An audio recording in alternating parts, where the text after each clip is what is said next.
Assalomu alaykum. Hurmatli kanalimiz kuzatuvchilari, yana bitta ijodimiz tayyor bo'ldi. Xudo xolasa sizlarga obzor berishga tayyorman. O'zingizga bitta like, bitta подписка olsin. Xo'p, bu yerda bitta полукруглый рабочий stol bo'ldi. Bu yerda bitta gaz plitaga joy bo'ldi. 60 ga 50 sm. Bu yerda to'g'rashga рабочий stol bo'ldi va suvlarimiz qaynadi. Xudo xolasa 60 litrli qozonimiz. Yonishlarni ko'rsataman, yonishlar rastika bo'ldi. Olovlar yurmaydi, xo'jalasa. Hop, mangal yo'q, qashamchalik. Dimoxotlari ham o'ziga yarasha bo'ldi.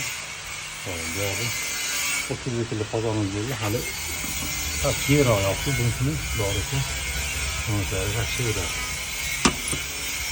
Hop, bundan keyin o'zida ozgina рабочий stol bor va bitta mo'ychaga joy bo'ldi. Dorisi ishlarimiz tugadi. Like, подписка, ayolingizlarga unutamiz. Rahmat hammaga. Sog'ligingiz, salomatligingiz.